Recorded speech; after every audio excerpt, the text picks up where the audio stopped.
Hello നമസ്കാരം, ഏവർക്കും പുതിരീടിലേക്ക്.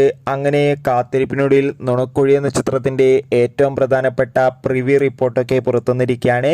ആ ഒരു അപ്ഡേഷനാണ് ഇന്നൊരു വീഡിയോ ഭാഗത്ത്. വീഡിയോയിലേക്ക് മുൻപ് വീഡിയോ ലൈക്ക് ചെയ്യുക, ചാനൽ സബ്സ്ക്രൈബ് ചെയ്യാൻ വേണ്ടി ശ്രമിക്കുക.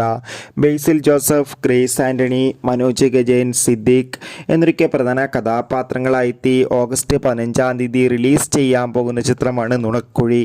എല്ലാ സിനിമാ പ്രേമികളും ഒരേപോലെയാണ് ചിത്രത്തിൻ്റെ ഓരോ അപ്ഡേഷനും അറിയാൻ വേണ്ടി കാത്തിരുന്നത്.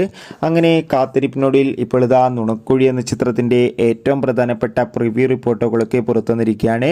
ചിത്രത്തിൻ്റെ പ്രിവ്യൂ റിപ്പോർട്ടിൽ സൂചിപ്പിക്കുന്നത് നുണക്കുഴി എന്ന ചിത്രം ഒരു മികച്ച കോമഡി ഫാമിലി എൻ്റർടൈൻമെൻ്റ് ആണെന്നും ചിത്രത്തിൽ ബേസിൽ ജോസഫിൻ്റെ നല്ല മികച്ച അഭിനയം തന്നെ കാണാൻ വേണ്ടി സാധിക്കുന്നുണ്ടെന്നും. എന്തായാലും ചിത്രത്തിൻ്റെ കൂടുതൽ അപ്ഡേഷൻ അറിയാൻ വേണ്ടി കാത്തിരിക്കാം. ചിത്രം കണ്ടവരുടെ അഭിപ്രായം കമൻറ്റ് ചെയ്യുക. കൂടുതൽ സിനിമാ വാർത്തകൾക്കായി ചാനൽ ഇപ്പോൾ തന്നെ സബ്സ്ക്രൈബ് ചെയ്യുക.